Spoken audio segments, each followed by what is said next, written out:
From the jungles of Angola to the plains of Namibia, a conflict raged for over 2 decades. A brutal and complex struggle that became the largest war on African soil since World War II.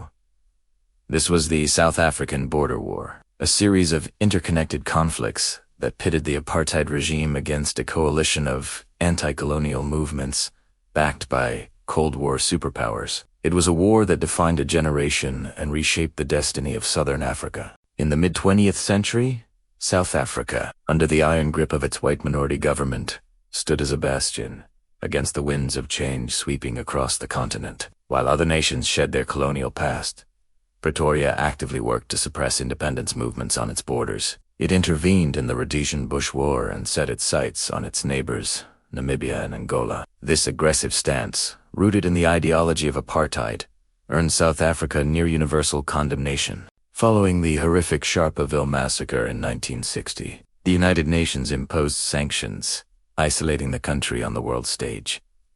But this isolation only hardened Pretoria's resolve. The primary flashpoint was Namibia, then known as Southwest Africa. South Africa had illegally annexed the territory after World War I, and its continued occupation was a source of international outrage. Inside Namibia, resistance grew. The Southwest Africa People's Organization, or SWAPO, emerged as the leading voice for independence. Its armed wing, Plan, began a guerrilla campaign against South African forces. Drawing support from the Soviet Union and Cuba, SWAPO's fighters launched raids from bases in neighboring countries, sparking a long and bloody insurgency. The situation exploded in 1974. A revolution in Portugal, the Carnation Revolution, abruptly ended its colonial empire. Angola, bordering Namibia to the north, was granted independence, but freedom didn't bring peace. Instead, Angola plunged into a vicious civil war. 3 main factions vied for control: the Marxist empire, backed by the Soviet Union and Cuba, and the pro-Western groups, UNITA and the FNL. For South Africa, the prospect of a communist-aligned government in Angola was a nightmare scenario. It would provide a safe haven for SWAPO fighters right on their doorstep. In response, Pretoria launched a secret invasion in 1975, codenamed Operation Savannah. South African armored columns, supporting UNITA and FNLA troops, blitzed across Angola, driving deep into the country and threatening the capital, Luanda. The MPLA was on the verge of collapse, but they had a powerful ally. Fidel Castro, seeing a fellow revolutionary movement in peril, made a fateful decision. He launched a massive airlift of Cuban combat troops to Angola. This intervention, Operation Carlota, changed the course of the war. At the pivotal Battle of Quifangondo, just outside Luanda, Cuban soldiers and MPLA forces decisively halted the South African-backed advance. Outmaneuvered and facing a formidable new enemy, South Africa was forced into a humiliating withdrawal by early 1976. The MPLA secured control of Angola, and Pretoria's worst fears had been realized. The defeat in Operation Savannah was a major blow, but South Africa was far from beaten. Back home, Prime Minister PRB Botha implemented the total strategy. This policy aimed to mobilize every aspect of South African economic and psychological to combat what it saw as a total onslaught from communism and black nationalism.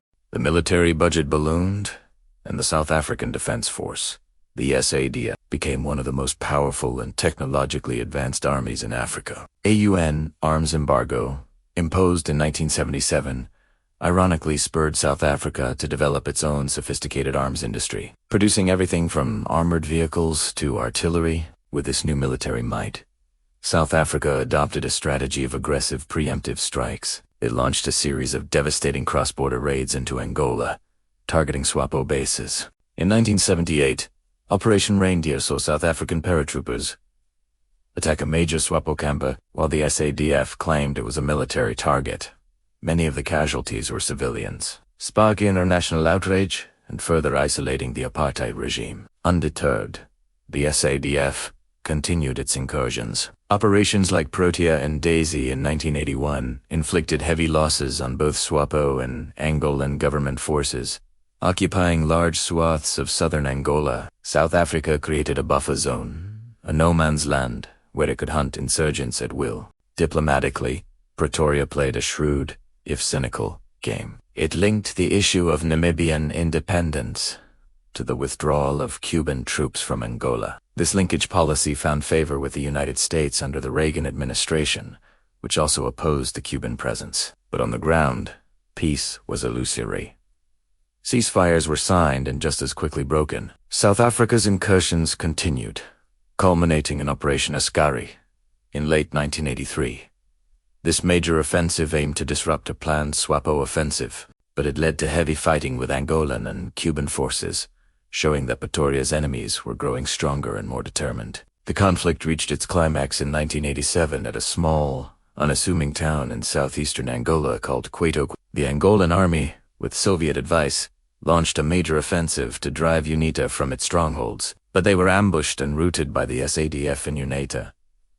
The retreating Angolan forces fell back to Quito Valley, where they were besieged. The battle for this small town became a symbolic test of will for all sides. South Africa saw a chance to inflict a decisive defeat on the Angolan army. For the Angolans and Cubans, holding Quito Valley was a matter of national survival. Fidel Castro once again escalated his commitment, pouring thousands of elite troops, tanks, and advanced aircraft into Angola. Cuban pilots challenged South Africa's long-held air superiority. On Tigron, the siege of Quito Valley turned into a brutal, grinding battle of attrition. The SADF, with its powerful G5 artillery, pounded the town's defenses, but repeated ground assaults were repulsed by the Dugang Cuban and Angolan troops. The battle became a bloody stalemate, costing both sides dearly in men and material. The SADF, accustomed to swift victories, found itself bogged down in a conventional war it couldn't easily win. While the world's attention was fixed on Quito Valley,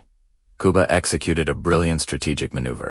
Castro sent a second, even more powerful force of 40,000 troops on a sweeping advance south, straight towards the Namibian border. This powerful armored column, protected by a formidable air defense network, bypassed the fighting at Quito Valley and posed a direct threat to South African forces in both southern Angola and northern Namibia. For the first time, the war was on the verge of spilling directly into South African-controlled territory. Faced with a two-front war, mounting casualties, a crippling economic crisis at home, and the very real possibility of a conventional military defeat, Pretoria's will finally broke. The military stalemate and the new Cuban threat forced South Africa to the negotiating table. Under pressure from the Soviet Union, which was seeking to disengage from costly foreign conflicts, and brokered by the United States, all parties finally agreed to talk. The negotiations led to the Brazzaville Protocol in December 1988.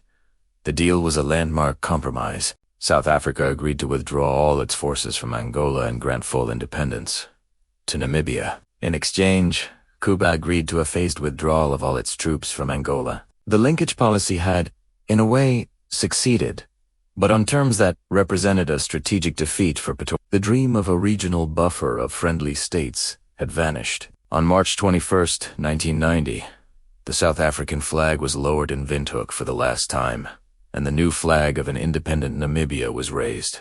The South African border war was over. It had been a long, costly, and brutal conflict that had left deep scars across the region, but it also marked the beginning of the end for apartheid. The military's aura of invincibility was shattered. The economic cost had become unbearable, and the strategic landscape had shifted irrevocably. The war that was fought to protect apartheid ultimately helped to hasten its demise, paving the way for a new, democratic South Africa. Thank you for watching. If you found this history of the border war insightful, please like this video, subscribe to our channel, and hit the notification bell to stay updated on our future content.